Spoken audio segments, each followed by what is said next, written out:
Hello everyone. Fundamental analysis जब हम करते हैं तभी हम एक्चुअली स्पीकिंग कंपनी की जो फाइनेंशियल पोजीशन है उसको गेज करते रहते हैं। अभी फाइनेंशियल पोजीशन जो स्ट्रांग है वो हम कैसे असर्टन करेंगे, तो उसके काफी अलग अलग पैरामीटर्स है। जैसे हम प्रॉफिट को देख सकते हैं, जैसे रेवेन्यू ग्रोथ को देख सकते हैं। वैसे ही और एक जगह पे हम जो देख सकते हैं वो होती है आपकी बैलेंस शीट। और बैलेंस शीट में वो जगह है आपके रिजर्व्स की। तो अगर हम रिजर्व्स को एनालाइज करें तो हमें पता चल सकता है कि कंपनी का जो एक्यूमुलेटेड प्रॉफिट है ओवर द इयर्स वो कैसे बढ़ा हुआ है। बिकॉज इसी रिजर्व्स को लेते हुए जो है वो कंपनी अपने एक्सपेंशन के प्रोग्राम्स है, डाइवर्सिफिकेशन है, कंपनी को अपना जो ग्रोथ अचीव करना है या और तो कंपनी की अगर कोई लाइबिलिटीज है उसे पे ऑफ करना है, उसके लिए रिजर्व्स को इस्तेमाल किया जा सकता है। ये एग्जैक्टली कॉन्सेप्ट कैसा है, इन सारी चीजों की बातें जो है इस पर्टिकुलर सेशन में करेंगे, क्योंकि इस कॉन्सेप्ट के इन एंड अराउंड काफी सारे डाउट्स होते हैं। तो इस पर्टिकुलर सेशन में इसको क्लियर करने की कोशिश करेंगे। पहले तो ये देखेंगे कि रिजर्व्स बनते कैसे हैं। अभी ये देखने के लिए पहले हमें अपना जो रेवेन्यू स्टेटमेंट होता है, अभी रेवेन्यू स्टेटमेंट का मतलब है आपका प्रॉफिट एंड लॉस अकाउंट, जिसको हम वर्टिकल फॉर्मेट में लिखते हैं। तो थोड़ा रेवेन्यू स्टेटमेंट को हम एक बार समझ लेते हैं। तो रेवेन्यू स्टेटमेंट की जो शुरुआत होती है वो होती है सेल्स से। अभी सेल्स को ही हम टॉप लाइन भी कहते हैं। ओके, और इसमें से हम रिड्यूस करते हैं कॉस्ट ऑफ गुड्स सोल्ड। अभी हम क्या करेंगे, कॉस्ट ऑफ गुड्स सोल्ड है या अदर ऑपरेटिंग जो एक्सपेंसेस है उसको हम डिवीजन में लिखते हैं, सो दैट हर स्टेज के ऊपर का प्रॉफिट थोड़ा बहुत आपको समझ में आ जाए। फिर सेल्स में से अगर कॉस्ट ऑफ गुड्स सोल्ड निकालते हैं, मतलब फैक्ट्री लेवल के जो एक्सपेंसेस है अगर वो आप रिड्यूस करते हैं, तो आपको मिलेगा यहाँ पे ग्रोस प्रॉफिट। अभी ये जो ग्रोस प्रॉफिट होता है इसमें से आप क्या रिड्यूस करोगे, तो इसमें से जो है आप रिड्यूस करोगे आपके administration expenses, selling and distribution expenses, कोई फिनेंशियल चार्जेस होते हैं जो बैंक लेवल पे वगैरह कैलकुलेट किए जाते हैं, जैसे आपके चेक के चार्जेस हो गए, क्लियरेंस के चार्जेस हो गए, कोई कोई भी फाइनेंशियल चार्जेस होते हैं, इस पे इंटरेस्ट नहीं है यहाँ पे, ये ध्यान में रखना है। तो ग्रॉस प्रॉफिट में से जब भी आप ये तीन एक्सपेंसेस जैसे ऑपरेटिंग एक्सपेंसेस रिड्यूस करेंगे तभी आपको मिलता है ऑपरेटिंग प्रॉफिट। अगर आप स्क्रीनर कभी फॉलो किए होंगे तो स्क्रीनर पे आपने देखा रहेगा ऑपरेटिंग प्रॉफिट मार्जिन, ये कैसे कंप्यूट किया जाता है। तो operating profit divided by sales multiplied by 100 अगर आप करते हैं तो आपको मिलता है ऑपरेटिंग प्रॉफिट मार्जिन, जिसको हम ओपीएम कहते हैं। ऑपरेटिंग प्रॉफिट में क्या हो जाता है, आप जो है कुछ चीजें ऐड करते हैं और कुछ चीजें रिड्यूस करते हैं। ऑपरेटिंग प्रॉफिट को आप चाहिए तो एबिटा भी बोल सकते हैं। अभी ये जो प्रॉफिट है उसमें और कुछ प्रॉफिट ऐड हो सकते हैं या और कुछ गेन्स ऐड हो सकते हैं, तो यस। देखिए, ऑपरेटिंग प्रॉफिट का मतलब क्या हो गया कि जो भी आपने ऑपरेशंस किए, जो भी बिजनेस ऑपरेशन किए, से फॉर एग्जांपल अगर आप स्टील मैन्युफैक्चरिंग इंडस्ट्री में है, जो भी आपने स्टील मैन्युफैक्चर किया उसको सेल किया, जितने भी कॉस्ट है एट ऑपरेशनल लेवल वो आपने रिड्यूस किया, जो मिला था वो आपका हो गया ऑपरेटिंग प्रॉफिट। भी कुछ प्रॉफिट्स या गेन्स हो सकते हैं जो ऑपरेशनल लेवल पे नहीं हुए। से फॉर एग्जांपल अगर आपकी कंपनी ने कुछ इन्वेस्टमेंट किए रहेंगे, उसके ऊपर अगर उन्हें कुछ इंटरेस्ट मिला है, डिविडेंड मिला है, या कोई इन्वेस्टमेंट उन्होंने सेल किए हैं वहां पे कुछ प्रॉफिट हुआ है। तो फॉर एग्जांपल लैंड बेची और यहाँ पे प्रॉफिट हुआ है, क्योंकि लैंड यूजुअली अप्रिशिएट करती है, यहाँ पे कोई प्रॉफिट हुआ है, तो वो हो गया नॉन ऑपरेटिंग प्रॉफिट। तो आप यहाँ पे ऐड करेंगे आपके प्रॉफिट में और लिखेंगे नॉन ऑपरेटिंग प्रॉफिट। वैसे ही अगर आपने कोई मशीनरी वगैरह सेल की हुई है या कोई इन्वेस्टमेंट सेल किया और वहां पे कोई लॉस हो जाता है, तो आप उसे क्या कहेंगे, नॉन ऑपरेटिंग लॉसेस। और इन सभी को आपको क्या करना है, प्रॉफिट है तो ऐड करना है, लॉसेस है तो डिडक्ट करना है। उसके बाद आप और एक चीज रिड्यूस करोगे, वो होगा डा, that is depreciation and amortization. ये निकालने के बाद जो आपको बचेगा वो होगा EBIT, that is earning before interest and tax. इसमें से जो भी इंटरेस्ट अगर है, मतलब कोई लोन लिया हुआ है कंपनी ने, जैसे इंटरेस्ट ऑन लोन या तो फिर इंटरेस्ट ऑन डिबेंचर्स, ये सारी चीजें जो है यहाँ पे रिड्यूस हो जाएंगे, मतलब सारे इंटरेस्ट का पोर्शन यहाँ से निकलेगा और बचेगा अर्निंग बिफोर टैक्स।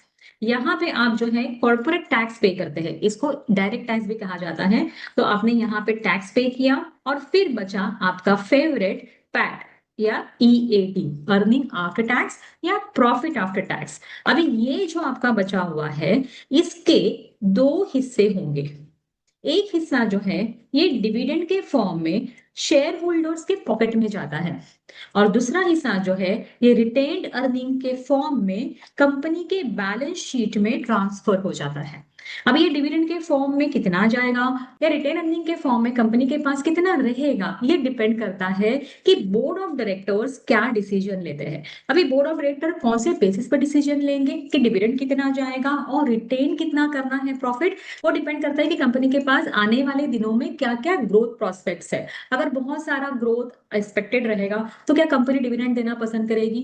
नहीं, क्योंकि आगे अगर ग्रोथ अचीव करनी है, कोई एक्सपेंशन करना है या तो डाइवर्सिफाई करना है किसी अलग इंडस्ट्री में, in such case you require funds. तो ये रिटेन अर्निंग जो है वो रिफ्लेक्ट होंगे आपके फाइनेंशियल पोजीशन में in the form of a reserve. तो एज अ फंडामेंटल एनालिस्ट हमें ये भी देखना है कि कंपनी के reserves year on year basis पे जो है वो बढ़ रहे कि नहीं, क्योंकि यही तो एक्यूमुलेटेड प्रॉफिट है। अब ये जो रिजर्व्स रहते हैं इसको हम तीन पार्ट में डिवाइड कर सकते हैं। पहले होते हैं कैपिटल रिजर्व। जैसे आपने अगर सपोज वो मुझसे शादी करोगे अगर मूवी देखा रहेगा तो उसने आपने देखा रहेगा कि वहां पे जो सलमान खान है भगवान जी के सामने जो है वो तीन उन्होंने जो है वो गुल्लक रखे रहते हैं पिगी बैंक जैसे। तो एक में बहन की शादी के लिए, एक में दादी के ऑपरेशन के लिए, वैसे जाके उन्होंने वो गुल्लक रखे रहते हैं। वैसे ही आप समझ लो कि ये जो रिजर्व्स है उसको आपने अलग अलग कैटेगरी में एलोकेट किया हुआ है। कैपिटल रिजर्व में से फॉर एग्जाम्पल अगर आपने डिबेंचर्स लिए रहेंगे, मतलब डिबेंचर्स इश्यू करके फंड्स रेज किए रहेंगे, तो आपको पता ही है कि अगर ये 5 साल या 7 साल की वैलिडिटी वाले अगर डिबेंचर्स है तो 5 या 7 ईयर्स में रिडेम्पशन का बर्डन आएगा। अभी आपने क्या किया, कैपिटल रिजर्व्स में से थोड़े थोड़े पैसे जो है आपने यहाँ पे एलोकेट कर दिए, ताकि जब भी रिडेम्पशन आएगा वो टाइम पे यहाँ से पैसे जो है आपको फंड हो जाएंगे। तो कैपिटल रिजर्व में कौन से पैसे या कौन सा जो प्रॉफिट है वो आप वहां पे लेके आ सकते हैं, पुल कर सकते हैं। तो जैसे मैंने कहा था कि अगर आपने लैंड बेची है तो यहाँ से आया हुआ प्रॉफिट है, या तो फिर आपने कोई इन्वेस्टमेंट बेचे हुए हैं, यहाँ से आया हुआ कोई गेन होगा। आपने कुछ फिक्स्ड असेट्स बेचे हुए, वहां से आया हुआ गेन होगा, जैसे मशीनरी वगैरह बेची और आपको गेन हुआ, तो ये सारी चीजें कैपिटल रिजर्व में आप डाल सकते हैं। तो अगर मशीनरी भी अगर आपको रिप्लेस करनी है, क्योंकि हो सकता है आप जब भी मशीनरी खरीदते हैं एक पर्टिकुलर टाइम के बाद उसको रिप्लेस करने का भी टाइम आएगा, तो यहाँ पे आपके फंड जो है पहले से ही एक्यूमुलेटेड है, या sinking fund reserve for that matter. जैसे आपने बिल्डिंग बनाई हुई है तो बिल्डिंग का भी तो वेयर एंड टेयर होता है, एक टाइम के बाद उसको या तो आपको डिमोलिश करके नई बिल्डिंग बनानी पड़ेगी, या बड़ा मेंटेनेंस भी आ सकता है कुछ सालों के बाद, तो उसके लिए आपने पहले से ही रिजर्व जो है वो क्रिएट करके एक्यूमुलेट करके फंड्स रखे हुए हैं। उसके बाद आता है आपका रेवेन्यू रिजर्व। तो काफी सारी चीजें होती है कंपनी में जो हमें करनी होती है, जैसे कंपनी का एक्सपेंशन होगा, या तो कंपनी का डाइवर्सिफिकेशन होगा, या तो कोई न्यू प्रोडक्ट लाइन जो है वो आपको लॉन्च करना होगा, उसके लिए आपको फंड्स चाहिए होंगे, तो यहाँ पे आप इसे इस्तेमाल कर सकते हैं। और एक टाइप के रिजर्व्स होते हैं जिसे कहते हैं स्टैट्यूटरी रिजर्व्स। आपको पता होगा कि सर्टन अमाउंट जो है आपको जैसे बैंकिंग कंपनीज की हम बात करते हैं तो बैंकिंग कंपनीज को एसएलआर है या सीआरआर है, एज पर दी आरबीआई रूल जो है वो मेंटेन करना पड़ता है, और सैनिटरी जो उनकी लेवल है वो पहले ही बताई रहती है। सेम में जो एनबीएफसीज होते हैं उनको भी आरबीआई के रूल्स को फॉलो करते हुए जो है वो रिजर्व मेंटेन करने होते हैं। तो रिजर्व जो है वो ईयर ऑन ईयर एक्यूमुलेट होने के लिए अच्छा खासा प्रॉफिट भी होना जरूरी है। तो जितने ज्यादा स्ट्रॉन्ग रिजर्व आपको देखने के लिए मिलते हैं आपके बुक्स में जैसे बैलेंस शीट में, तभी आप कहेंगे कि कंपनी फाइनेंशियली स्टेबल और स्ट्रॉन्ग है। अभी ये भी देख लेते हैं कि रिजर्व्स दिखते कैसे हैं बैलेंस शीट में। तो आपको यहाँ पे जो है स्क्रीनर पे हम आ गए हैं और यहाँ पे हम बैलेंस शीट में चले जाएंगे।